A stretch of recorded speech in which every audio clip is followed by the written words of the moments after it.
Welcome to Namaste Today, an insightful way to begin your day. I'm your heartfelt host and the Sensei to Serious Joy, Christopher Witecki. This audio blogcast is for Wednesday, May 3rd, 2017. Happy Hump Day. Namaste.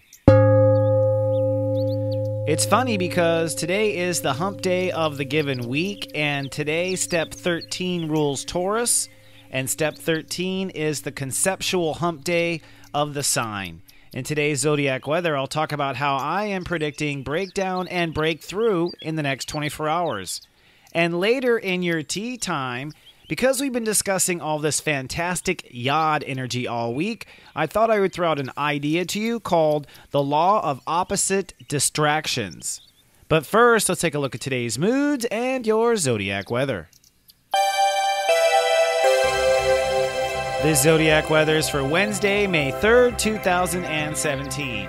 And my global prediction for planet Gaia is sunny and surprising today. Step 13 rules the day, which means breakthrough is on the horizon. And a moon in high Leo means your dreams may be coming true. Let's take a look at the planets. Step 13 rules the day today. And I learned over time with step astrology that the number 13 really is kind of an unstable and spooky number. All my clients with step 13 planets, I've noticed a distinct A story and B story in their life where they begin one way and end up entirely different in another. Well, on a step 13 day, that's kind of how the day is. You will wake up today perhaps loving and believing one thing. That's what 13 means. And by sunset, you will love and believe something else. And when the 1 and 3 add up, it makes step 4, which is I belong. That belief change leads to you believing that you belong somewhere else. Now, sometimes it takes us hitting a bit of a wall or having an obstacle or having a big challenge that brings us into this awareness or this shift in our beliefs. So for that reason, quite often there is a minor breakdown that occurs that will lead to the breakthrough. You could say it is fortunate bad luck. So this is the transit where bad luck leads to good luck. In other words, if your cell phone breaks down and you end up having to ask a stranger for directions, let's say, that stranger turns out to be someone you knew from high school. Like you suddenly find yourself in front of someone that you've been maybe thinking about. So weird things lead to weird events. My point here is try to go with the flow of the day. And flow is where it's all at. We have a temporary grand trine in fire today. That means the moon in Leo is trining to Mercury-Uranus in Aries, which is trining over to Saturn, conjuncting the galactic center in Sagittarius.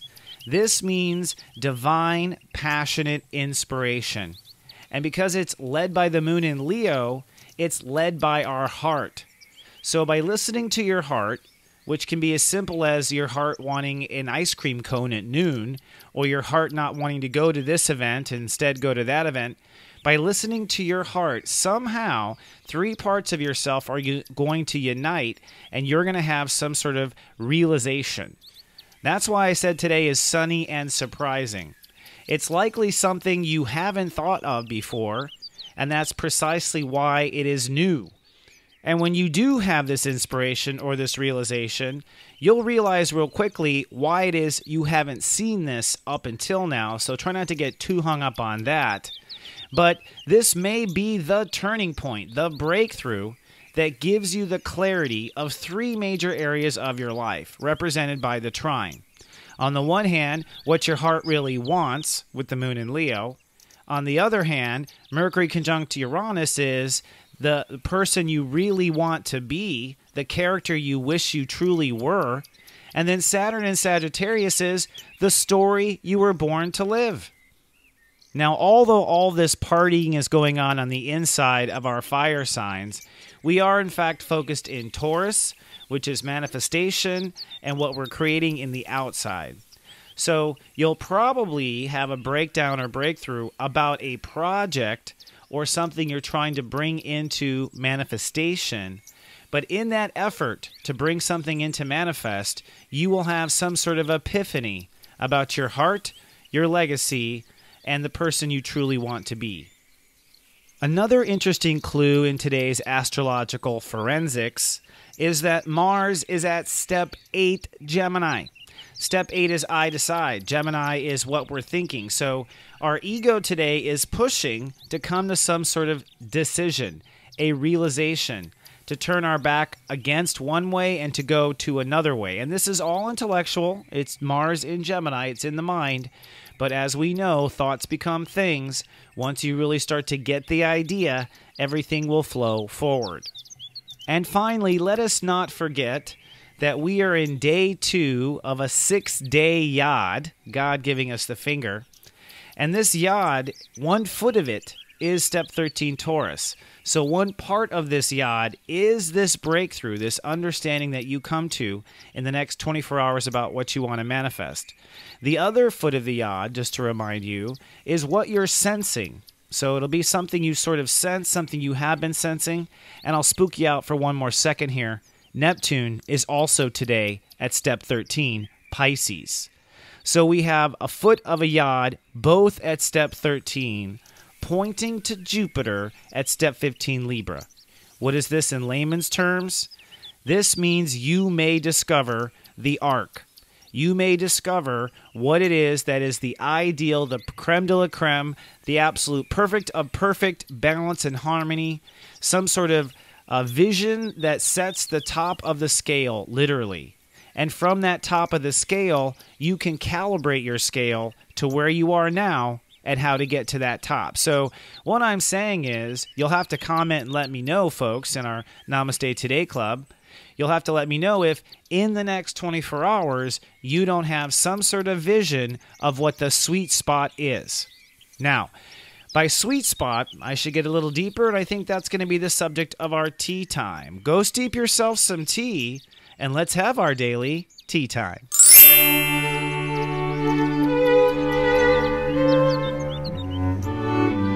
Hello, my friend, and welcome to our tea time.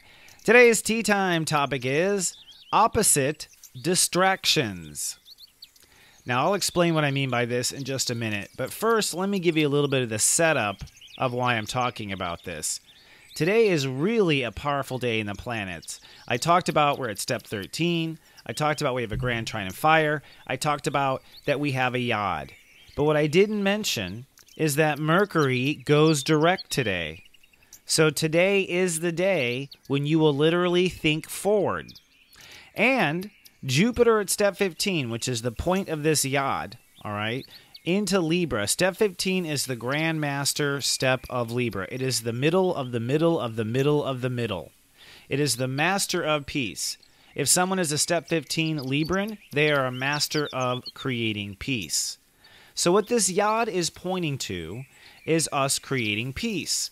More particularly in our relationships, Libra, but even on a deeper level, because this is what leads to everything, Jupiter is helping us come to a perfect balance in our relationship to ourself.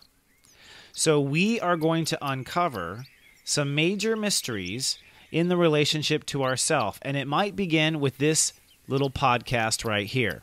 All right? So this brings me to today's topic. I've been doing astrology charts for a long time, and what's really cool about astrology charts is that you get to run your client's chart and see their whole story, and they quite often will have you run their lovers or their husband or wives' charts, and so you can see their story. And over time, as an astrologer and as a person with a grand trine and air here, I start to put the pieces together. And what I have come to observe with astrological evidence time and time again is that the law of attraction yields an opposite distraction. The law of attraction yields an opposite distraction. So let me explain this. Basically, we've all heard of the law of attraction, that like attracts like, right? But have you ever really looked at what it is that is attracting what? You know, we tend to, point off to, well, she was a cheerleader and he was a jock, so they had a lot of similarities. They had a lot in common. But a lot of times you find couples that seem to have absolutely nothing in common from the outside looking in, and yet they are attracted to each other, maybe married or in a long-term relationship. And quite often, they are unhappy. Now, here's something I've observed. The law of attraction is not based on your hobbies or your similarities or thinking the same. I don't even really think law of attraction itself is based on Mars and Venus. I think law of attraction is based on how we love ourselves. So, how you love yourself attracts a person who loves themselves the same way. So, the way you treat yourself ends up attracting a person who treats themselves the same way. It has to do with a mirror of the relationship that we have with ourselves. We have a certain relationship with ourselves, and law of attraction will bring you another person who has a similar relationship to themselves as well. So let me give you a couple examples to illustrate this, all right? And this is just the law of attraction. We haven't gotten to the distraction yet, all right? So let's say you have a girl, this is a common story, who grew up in a household where her feelings were ignored. Her father worked all the time. Her mom had certain issues. Maybe she ended up taking care of her brothers and sisters, and so she never had her feelings paid attention to growing up. And so when she grows up, what does she end up with? She ends up with in a relationship where the man is not paying attention to her feelings. Now, if I look at these two clients' charts, I'll probably find that she actually was born with an issue of ignoring her feelings to begin with. She never paid attention to her feelings in the past life, and that's why she's born to a family that doesn't pay attention to her feelings either, and now she's not paying attention to her feelings either as a result. So she's not paying attention to her feelings. When I look at his chart, I usually see the same thing. He also doesn't pay attention to his feelings. So the way she treats herself is to ignore her feelings. The way he treats himself is to ignore his feelings. Now, maybe he ignores his feelings because he's a mama's boy and he was so babied he never had to look at his feelings. Everything was always taken care of. Or maybe he ignores his feelings because he comes from a cold household that never pointed out his feelings or they didn't matter. But he ignores his feelings and she ignores her feelings. That is the law of attraction. Now we get to how it yields. The law of attraction yields in opposite distractions, okay? So her distraction from taking care of her own feelings is to take care of others, the opposite. She does the opposite. Instead of taking care of her feelings, she takes care of others. That's what distracts her from her own needs of taking care of herself. She gets distracted by taking care of others. He also is a person that needs to take care of his own feelings, but he gets distracted by women taking care of his feelings. So he stays distracted, and so although they have the same issue of ignoring their own feelings, they actually get distracted by an opposite sort of coming together. Let me give you another example.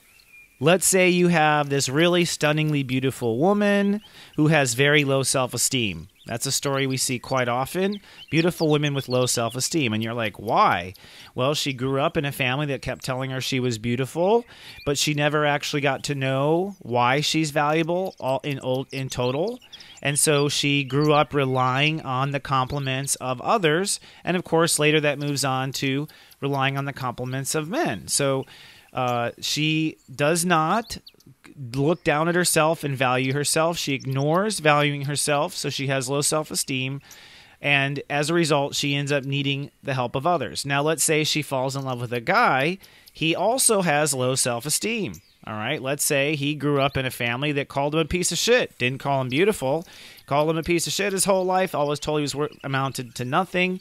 He grows up and he finds her, they fall in love. All right, so what ends up happening here? Well, instead of him going and getting a job and realizing that he's actually very intelligent and very capable, he is distracted by giving her attention for her beauty so he can feel valuable by having the trophy woman. So again, they both have self-esteem issues. Both people don't know that they aren't valuable on the inside. Yet they get caught up in opposite distractions where she's distracted by trying to get others' attention and he's distracted by giving attention.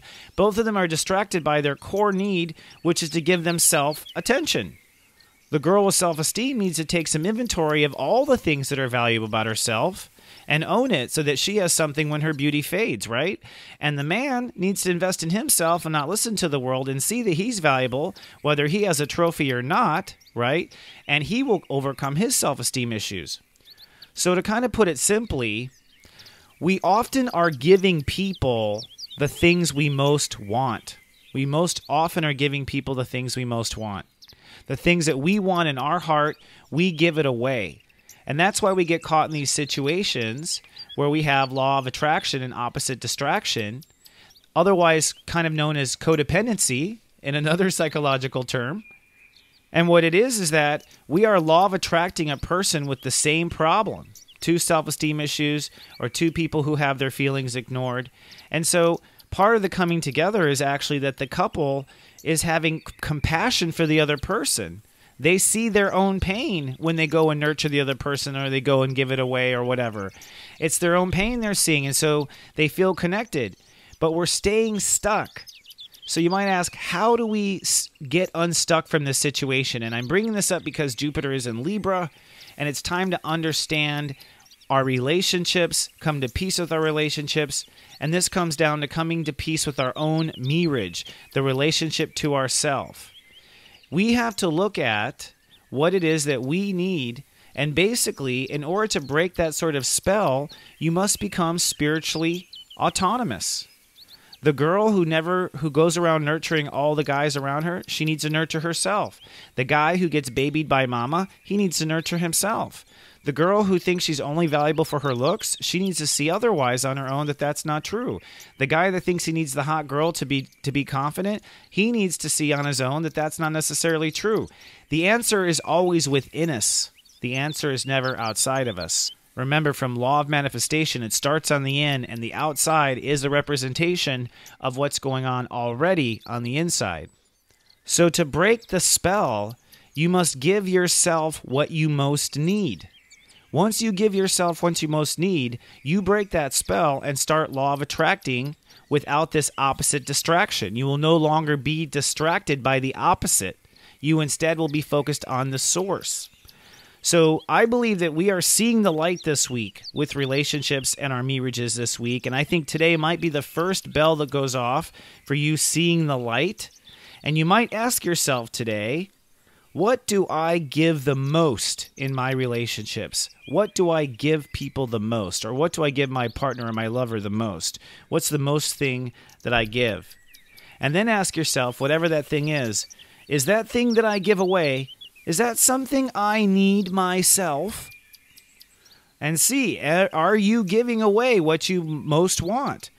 And the question after that is, if yes, how can I give that to myself right now? How can I give that to myself right now and start feeding my inner baby right now? If you figure out a way to give it to yourself, try giving it to yourself. Go ahead, take the medicine, walk down the rabbit hole, and observe what happens. I'd be curious to know, and that'd be a great thing to comment on in our Facebook club, namastetoday.club. Little fancy plug there. How'd you like that?